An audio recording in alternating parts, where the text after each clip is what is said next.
Is there a bill? Is there a framework of a bill? Is it being done out in the open? Well, if you know anything about Hartford and a legislative process, the one thing we all know and can guarantee is nothing ever is dead, right? Nothing is, no idea is ever dead. Yeah. And I think what you're seeing here is a last grasp by legislative Democrat leaders to try to get a bill that is very similar to H5002 to try to get over the finish line. But they're doing it in a silo.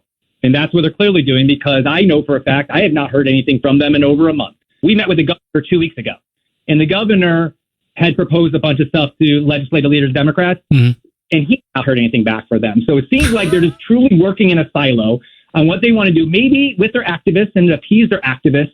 When the majority and the governor aren't really, from what you've told me and from what other people have told me, really in sync on this or have a common line as to, oh yeah, we're working on it, we've got a framework. Is it any wonder that people are kind of sitting back with their eyebrows raised going, hey, what exactly is going on here? It is a municipal election time, so we are in that political theater time. We're supposed to have special sessions sometime this month. We're in October.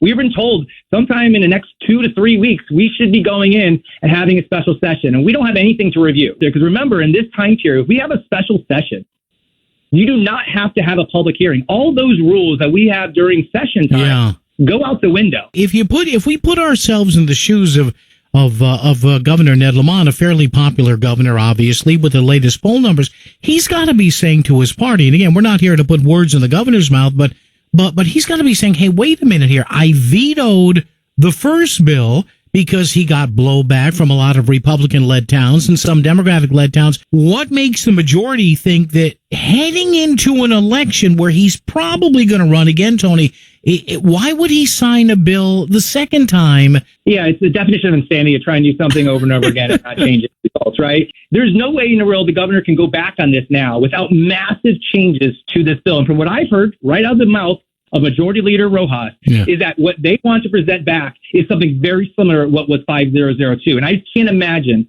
the governor swallowing the pill, putting his tail between his legs, and say, okay, I'll pass it this time, with basically putting lipstick on a pig and making minor changes to 5002. Yes, it's an important topic, but I don't quite understand what the game is here when they have an incumbent governor and they're going to control both chambers unless something happens. Could it be that they're worried that they need this bill to get the far left of their party to turn out next year? I believe the activists have a lot of power right now, the unions and the activists, because in that 5002, there was a big union piece in there that really got overlooked.